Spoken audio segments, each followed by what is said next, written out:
Ava Sinclair never believed in ghosts, not until she inherited apartment 6B at the edge of Savannah, where the Spanish moss draped over wrought iron balconies like funeral veils. The building, Palma Court, was a relic of the 1950s. Terrazzo floors flecked with brass inlays, narrow hallways lit by yellowing globe sconces, each landing punctuated by a single flickering bulb. Rumor held that on nights of the full moon, the tenant of 6B vanished without trace. When her uncle passed, leaving her the rent-stabilized lease and a battered guitar, Ava saw only an opportunity. She moved in late September, dragging her road-worn suitcase up the narrow marble staircase. The lobby smelled of stale cologne and decades of damp. At the reception desk, long since abandoned, she found a tarnished brass plaque that read, Palma Court Apartments, established 1953. The elevator groaned like an old man when she pressed 6, but the trip was mercifully quick. Her new home was modest, a studio with a large arched window overlooking the courtyard and a door across the hall marked 6B in peeling gold paint. Inside, she discovered 2 surprises: her uncle's leather armchair, its cushions threadbare, and a solitary sheet of paper taped to the wall. In cursive ink it read, "Never knock after dark." Ava laughed it off as a senseless superstition. She unpacked her guitar, tuned each string, and played a soft chord progression she had composed on the road. The notes echoed against bare walls. She slept within hours, lulled by the hum of ceiling fans. At precisely 11:37 p.m., she woke. The hallway lamp outside 6B had gone out, leaving her door drowned in shadows. She slipped from bed and pressed her ear to the wood. Through the grain, she heard a soft scraping, the hollow sound of fingernails against smooth paint. Her pulse quickened. "Hello?" she called, voice small. No answer. Silence. She opened her door a crack and peered into the hall. Mr. Price, in 6A, stood leaning against his threshold, arms crossed, eyes tired. "Everything all right?" she asked. He gave a curt nod and darted back inside, slipping the latch behind him. The next day, Ava found Mrs. Delgado in 7B watering a fern on her balcony. The older woman pulled in a loose strand of hair and offered a strained smile. "You live in 6B now," she said. "Be careful." "Why?"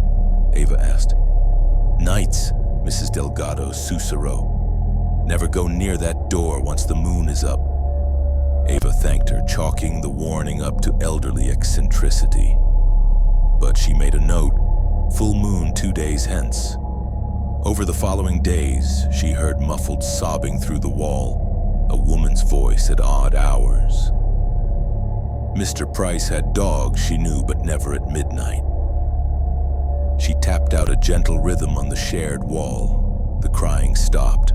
On the final night before the full moon, lightning cracked across the sky. She sat on the scuffed linoleum, guitar in lap, and strummed her lullaby, a minor key melody that coaxed sleep in empty bars. The lights flickered, then died. In the hush, she heard the music box's tinny waltz from across the hall. A child's tune she had heard only once, long ago in her uncle's study. Heart pounding, she crept into the corridor. The music box was gone.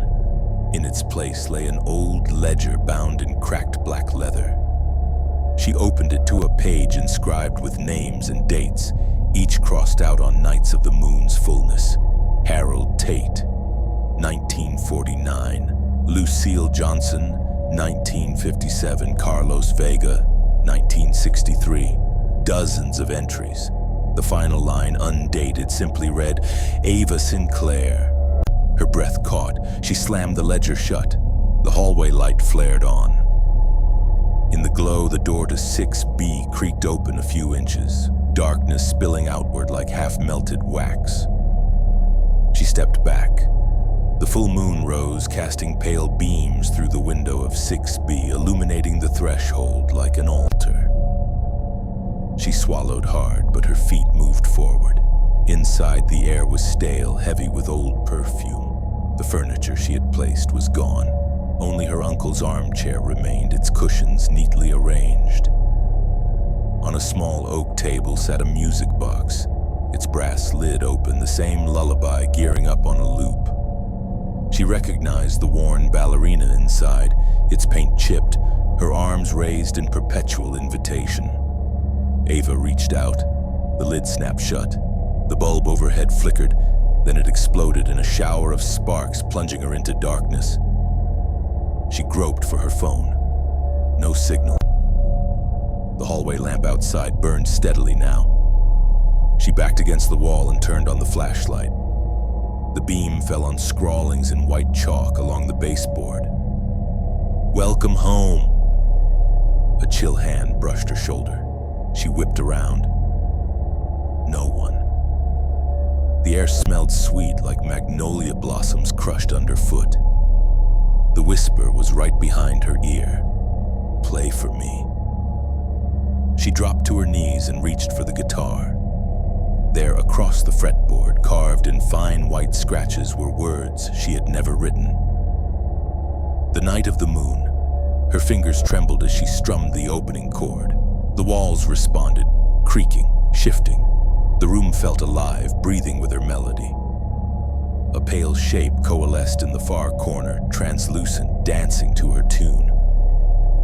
Beatrice 6 Black, the singer who died in the 1958 blaze that consumed 6B's previous occupant. Her eyes were hollow, her gown singed at the hem, but the music soothed her. Ava switched to a major chord progression matching the lullaby's final theme. The spirit reached a trembling hand toward the music box. The lid lifted. The ballerina spun faster, then slowed. The specter smiled, tears in her empty sockets. With one final strum, Ava snapped the guitar's high E string. The sound reverberated like a gunshot. The lamp overhead shuddered, then stabilized. The apparition flickered, then dissipated, leaving behind only the broken string and the faint echo of applause. Dawn's first light spilled through 6B's window. The hallway lamp outside was dark again, just as management had insisted it be. The ledger lay open on the table. The final entry, Ava Sinclair, was now crossed out in neat, confident strokes. She left the door of 6B wide open and walked down the hall, her guitar cradled in one arm, her heart pounding. Neighbors watched her pass with relieved smiles. Mr. Price offered a nod. Mrs. Delgado plucked at her fern. Ava stepped outside into the autumn morning and let the door close behind her. She paused, listening. The hush of Palma Court was absolute. No creaks, no whispers, no melody. She tilted her head and smiled. Somewhere deep within the walls of 6B, a music box played its final refrain. A gentle swan song for the silence at last laid to rest.